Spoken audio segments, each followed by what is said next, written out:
আমরা পৃথিবীর মানুষ এখন এত বেশি স্বার্থের পেছনে অন্ধ যে থুতুটা ফেললেও চিন্তা করি যে এখানে কোথায় ফেললে আমার একটু লাভ বেশি হবে। পাশের জমিওয়ালার জমিতে যদি থুতুটা ফেলি তাহলে অন্তত আমার জমিটা একটু থুতুর থেকে বাঁচলো, একটু হলেও লাভ হইলো। এই জন্য থুতুটা একটু জোর করে আরেকজনের জমিতে ফেলতে পারলে সেটা আমার লাভ। আমরা হলাম সেই মানুষ। এইরকম সময়ে এসে আর্থিক ইবাদতগুলোতে নিয়তকে খাঁটি করা, এটা হচ্ছে কত কঠিন একটা কাজ। এটার জন্য স্ট্রাগল করতে হয়, এটার জন্য নিজের সঙ্গে নিজে যুদ্ধ করতে হয়। যেমন দান একটা আর্থিক ইবাদত। দানের ক্ষেত্রে দেখবেন যে মানুষ শোনাতে দেখাতে পছন্দ করে, এটা মানুষের নেচার। আমি অমুক জামাত দিছি মাদ্রাসার জন্য, আমি এতগুলো মসজিদ করছি আলহামদুলিল্লাহ। বলার আবার স্টাইল আছে, এগুলো বলতে আবার মানে এত সুন্দর করে বলা হয়। এই বলার স্টাইল দ্বারা বোঝানো হয় যে আমার নিয়তের মধ্যে কোনো ভেজাল নাই ভাই, আমি আপনাকে শুনাইতে চাই নাই, কথার কথা বললাম আর কি, ঠিক না? যেমন একটা এক্সাম্পল এভাবে বলে যে ভাই আল্লাহ করাইছে, আমি আসলে আর কি করবো, আল্লাহ করাইছে আমার দিয়ে 5টা মসজিদ, ভাই আল্লাহ করাইছে ভাই, আমার কিছু না ভাই। বুঝতে পারছেন? কোরবানিটা আসলে আমাদেরকে আল্লাহর সন্তুষ্টির জন্য নিজের সকল সুখ ত্যাগ করার শিক্ষাটা কোরবানি দেয়। এখন আজকাল মুশকিল হলো কোরবানির গোশত আমাদের বাসায় উঠে আমরা খাই, ঠিকই আছে, কোরবানির আসল যে শিক্ষা সেটা আমাদের ভিতরে একটুও আসে। কোরবানি মানেই হলো ত্যাগ। কোরবানির শব্দের অর্থটাই কি? ত্যাগ। ত্যাগ। আপনি বাজার থেকে তরতাজা গরু কিনে এনে জবাই করে তাজা গোশত উঠে ফ্রিজে বললেন, খাইলেন, খাওয়াইলেন, মজমাস্তি করলেন, দিলেন মানুষকে, এটা তো ভোগ। এখানে তো ত্যাগের কিছু নেই। ত্যাগটা হলো এর পেছনে লুকায়িত। সেটা হলো ওই ইব্রাহিম আলাইহিস সালাম আল্লাহর নির্দেশকে পূরণ করতে গিয়ে সকল কিছুকে ত্যাগ করেছেন, জবাই করেছেন, এমনকি নিজের সন্তানের গলে ছুরি দিতেও রাজি হয়েছেন। দেওয়া লাগে নাই কিন্তু রাজি হয়েছেন। সেই শিক্ষাটাই হলো কোরবানির মূল শিক্ষা। ওইটা নিয়ে যদি আপনি ফজর নামাজের সময় আরামের ঘুম ত্যাগ করতে পারেন, এই যে ত্যাগ, আপনি হারাম নিতে পারেন, হাতছানি আছে, বিশাল বড় লোভনীয় অফার, চাইলেই ঘুষটা নিতে পারেন, চাইলেই সুদের কারবার করতে পারেন, চাইলেই চুরি করতে পারেন, দুর্নীতি করতে পারেন, কিন্তু আল্লাহর ভয়ে করলেন না, এর নাম ত্যাগ। কোরবানি শিক্ষা দেয় যে আল্লাহর আদেশ মানতে গিয়ে, আল্লাহর নিষেধ থেকে বাঁচতে গিয়ে সবকিছু ত্যাগ। আমি একটা গ্রুপ মেনটেন করি, একটা দল মেনটেন করি, একটা সার্কেল মেনটেন করি, কিন্তু দেখা গেল যে এটা মেনটেন করতে গেলে আল্লাহ অসন্তুষ্টির দিকে যেতে হয়, এই জন্য এদেরকে ত্যাগ করে দিলাম, এর নাম ত্যাগ। কোরবানির শিক্ষা। একজন বন্ধু, আমার অনেক ঘনিষ্ঠ বন্ধু, কিন্তু দেখা গেল যে তার সাথে চলতে গেলে আমার নামাজটা ঠিক মতো হয় না, সে তার সাথে চললে আমার আল্লাহ থেকে আরো দূরে সরে যেতে হয়। এই বন্ধুকে ত্যাগ করে দেওয়া, কাট করে দেওয়া, এটার নাম ত্যাগ। এগুলো শেখায় কোরবানি। এখন এই শিক্ষাটা নেওয়ার খবর নাই, শুধু গোশত নিয়ে আমরা হুলস্থুলের মধ্যে আছি। মোহতারাম হাজরিন, অনেক মানুষ কোরবানি করেন, বিশেষ করে যে করোনা প্যান্ডামিক আসছে, অনেক মানুষ কোরবানি করবেন এই জন্য যে মানুষ কি বলবে, লোকে কি বলবে। সারা বছর করে আসছি, সারা জীবন করে আসছি, এবছর না করলে মানুষ কি বলবে। ছেলে মেয়েরা, নাতি নাতনিরা আশপাশে সবার কোরবানি দেখে চেয়ে থাকবে, কেমন লাগে। এর মানে কি? এর মানে হলো কোরবানি হলো নিজেদের এই সমস্ত খাহেশ মেটাবার জন্য, এটা ইবাদত না। মানুষ জিজ্ঞেস করে, হুজুর ঋণ করে কোরবানি দেওয়া জায়েজ আছে কিনা? কত শত মানুষ যে এই প্রশ্ন করে, হুজুর ঋণ করে কোরবানি করা জায়েজ আছে কিনা? কারণ কোরবানি তো করতেই হবে, আবার ভাগে দেওয়া যাবে না। বাড়িওয়ালা মানুষ, একটা ব্যাপার স্যাপার আছে না, ভাগে কোরবানি দিলে মানুষ থাকে নাকি? ছাগল দিব, হায় হায়, তাহলে তো শেষ। ছাগল দিলে তো আর এলাকা থাকার কোনো যুক্তি নেই, নিজেই ছাগল হয়ে গেলাম। ছাগল কোরবানি দেওয়ার জিনিস হলো, এই জন্য গরু দেওয়া লাগে, প্রয়োজনে লোন করা লাগে। আমি বলি লোন করে কোরবানি দেওয়া জায়েজ আছে যদি আপনি লোন পরিশোধের ব্যবস্থা থাকে। 1 মাস 2 মাস 3 মাস পরে আপনি দিবেন, চুক্তি আছে, যার থেকে তিনিও রাজি আছে। এইভাবে লোন করে, ঋণ করে, হাওলাত করে সওয়াবের কাজ করা যায়। কিন্তু একটা প্রশ্ন আছে, আজ পর্যন্ত এরকম কোন মুসল্লি আমি পাই নাই যে আয়েশা জিজ্ঞাসা করছে যে হুজুর মসজিদে আমি 50,000 টাকা দিতে চাই হাওলাত করে, এটা আমি কিস্তিতে আস্তে আস্তে শোধ করব, জায়েজ আছে কিনা?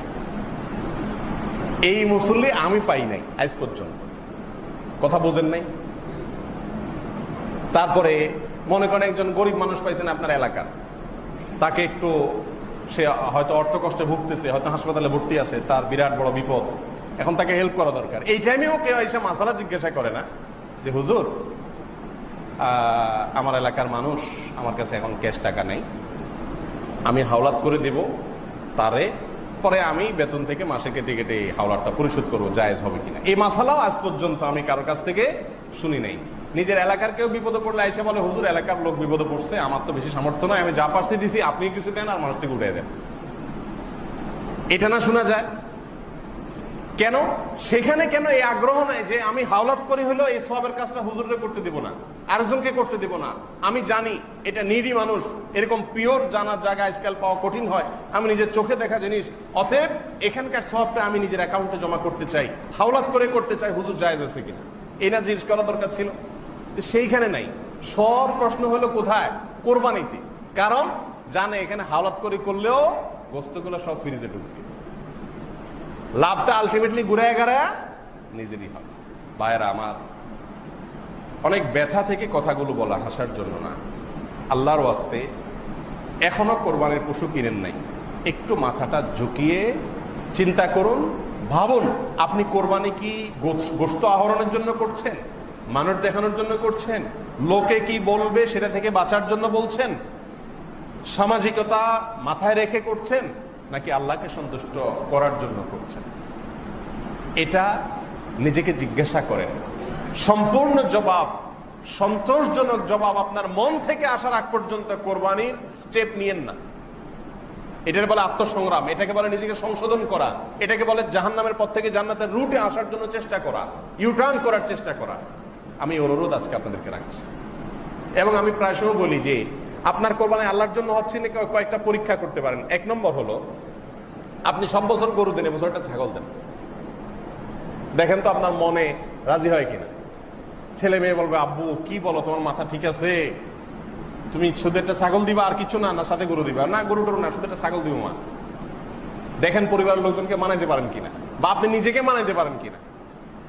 যদি আপনার কোনো মনে অসুবিধা না, আমার তো একটা কোরবানি দেয়া দরকার, এখানে অনেক অর্থ ব্যয় করে আপনার বিলাসিতা দেখানোর দরকার নাই। একটা জিনিস হলো, আপনারা যারা বেশি বড় গরু কোরবানি দেন গরিবকে গোশত খাওয়ানোর জন্য, তাদের উদ্দেশ্য ভালো, তারা মনে কষ্ট নিয়েন না, আমি শুধু বোঝার জন্য বলতেছি। আমার অবজারভেশন হলো, বাংলাদেশের পরিস্থিতিতে, বাংলাদেশের প্রেক্ষাপটে যে যত 2 নম্বর তার কোরবানির সাইজ তত বড় হয়। সবার জন্য না কিন্তু, বিশেষ করে 5টা 7টা 10টা 20টা গরু এদেশে বেশিরভাগ দুর্নীতিবাজরাই দেয়। এদেশে মানুষ না খায় মরে, ঘরের অভাবে, বন্যার পানিতে হু হু করে পানি ঢুকে, শীতে মানুষ কষ্টে মরে, কই সেখানে টাকা দেওয়ার লোক তো এদেরকে দেখলাম না। এরা এগুলো করতেছে বিলাসিতা। এই জন্য নিজেকে পরখ করবার জন্য 1 বছর হঠাৎ করে একটা ছাগল কোরবানি দেন। সবাই জিজ্ঞেস করবে ভাই এবছর কি টাকার টানাটানিতে আছেন মনে হয়, আহারে বেচারা এবছর ছাগল দিচ্ছে। তখন বলেন না ভাই, আমার বাজেট যেটা ছিল আলহামদুলিল্লাহ 15,000 দিয়ে ছাগল দিছি, আর বাকি 25,000, 30,000, 40,000 বাকি বাজেট যেটা ছিল গরুর জন্য, ওইটা এবছর আমি অন্য একটা ভালো কাজে মসজিদের ছাদে দিয়ে দিছি। আমার কোরবানিটা তো হয়ে গেল আলহামদুলিল্লাহ। কোরবানির জন্য তো বড় কোনো সাইজ হওয়া জরুরি। রাসূল করিম সাল্লাল্লাহু আলাইহি সাল্লাম কি দিয়ে কোরবানি দিয়েছেন আপনারা জানেন তো? গরু না উট? তিনি কোরবানি দিয়েছেন দুম্বা, ছাগল, ভেড়া, এগুলা, এই ছোট ক্যাটাগরি। এখনো সৌদি আরবে যদি আপনি যান, শতকরা 99%, 9% বললে ভুল হবে, শতকরা 99.9% বা আরো বেশি হবে, মানুষ এখনো কোরবানি করে কি? ছাগল বা দুম্বা। এই যে কোরবানির একটা বাহার, গরু, বিশাল বড় গরু, জোড়া গরু, জাম্বু গরু, ট্রাম গরু, এখন তো শুরু হয়েছে নতুন করে ওট, যে কে ওট দিতে পারে। ভাইরা আমার, নিজেকে সংশোধন করার উদ্দেশ্যে একটা বছর বা মাঝে মধ্যে একটু স্ট্রাগল করেন যে ঠিক আছে আমি দেখি আমার আল্লাহর জন্য হচ্ছে কিনা, আমি দেখি একটা ছাগল দিই মন মানে কিনা, সাইজটা আমার কাছে ফ্যাক্ট কিনা। এটা একটা। আরেকটা হলো, এটা আরো কঠিন, সেটা হলো অ্যাসিড টেস্ট। এটা 1 বছর আপনি একটা কোরবানির পশু, সবসময় এটা করা জরুরি না, নিজের হাতে কোরবানি করা সুন্নাত। 1 বছর একটা কোরবানির পশু একজন গরিবকে কিনে দেন। ধরেন এই ভূমিপল্লীতে বহু গরিব মানুষ আছে না, যে কোরবানি দিবে না। আপনি একটা গরু কিনে গরিবের ডাইকা ওরে বাজারে নিয়া গরুটা কিনা ওর হাতে দিয়া বলেন এটা তুমি জবাই করে গোশতটা খেয়ে নিও, আর পারলে একটু গোশত 2-4-5 কেজি আমার বাসায় পাঠাই দিও, গোপনে, কেউ যেন না জানে। এই কাজটা অ্যাসিড টেস্টের মতো কাজ না? টাকা দিয়া বাজারে যায় গরুটা কিনে দিয়া, গরু তার হাতে বুঝাই দিয়ে আপনি নাই হয়ে গেলেন। বাজারে আসতে আসতে মানুষ তারা জিগাইলো, ভাই গরু কত, মাশাআল্লাহ আজকে এবার এত বড় গরু কোরবানি দিতেছেন, দিনকাল ভালো যাচ্ছে মনে হয়। সে তো মিটমিট করে হাসলো আর বাবা নিল, সব কার অ্যাকাউন্টে জমা হলো? কার অ্যাকাউন্টে জমা হলো? আপনার অ্যাকাউন্টে জমা হলো না? আমি কি বুঝাইতে পারছি বিষয়টা? এইভাবে মাঝে মধ্যে, আমি বলতেছি না প্রতি বছর করেন, মাঝে মধ্যে এরকম করেন, এলাকার সবাই জানবে যে আপনি কোরবানি করেন নাই, আরে একটু একটু করে গোশত পাঠাবে আপনার যে বাসায়, আরে ভাই এবার গোশত কোরবানি করেন, মনে হয় টাকা পয়সার টানাটানি আছে, আপনি মিটমিট করে হাসলেন, তাদেরকে কিছু বললেন না, কিন্তু আল্লাহ জানে আপনার কোরবানিটা হয়ে গেছে, সব অ্যাকাউন্টে জমা হয়ে গেছে, গোশতটা কে খাচ্ছে? আরেকজনে খাচ্ছে, আর ক্রেডিট বাহবা যা আছে সব নেওয়ার সেই গরিব মানুষ নিচ্ছে, আর সব টাকার অ্যাকাউন্টে জমা হচ্ছে আপনার অ্যাকাউন্টে। বুঝেন নাই পলিসিটা? জীবনে 1-2 বার এরকম করেন, দেখবেন ওই নফস, আমাদের নফস যেটা তেড়া প্রবৃত্তি, এটা শুধু কেন বাঁকাউতি করতে চায়, ওটা দেখবেন যে একদম হুল ভেঙে দেওয়া হবে, একদম সাইজ হয়ে যাবে। এটাকে বলে আত্মশাসন। আত্মশাসন, নিজেকে সংশোধন করা, নিজেকে সাইজ করা, নফস বা প্রবৃত্তিকে নিয়ন্ত্রণ করা, এটা চেষ্টা করা। এক কথায়, আপনি কোরবানি করার আগে আল্লাহর জন্য করছেন কিনা সেটা এনশিওর হন। যদি আল্লাহর জন্য না হয়, গোশতের জন্য হয়, তাহলে এটা লস প্রজেক্ট। কোরবানির সময় গরুর গোশতের কেজি প্রতি কত পড়ে? 800-900 টাকা পড়ে না? বাজারে গরুর গোশত কিনতে গেলে কত?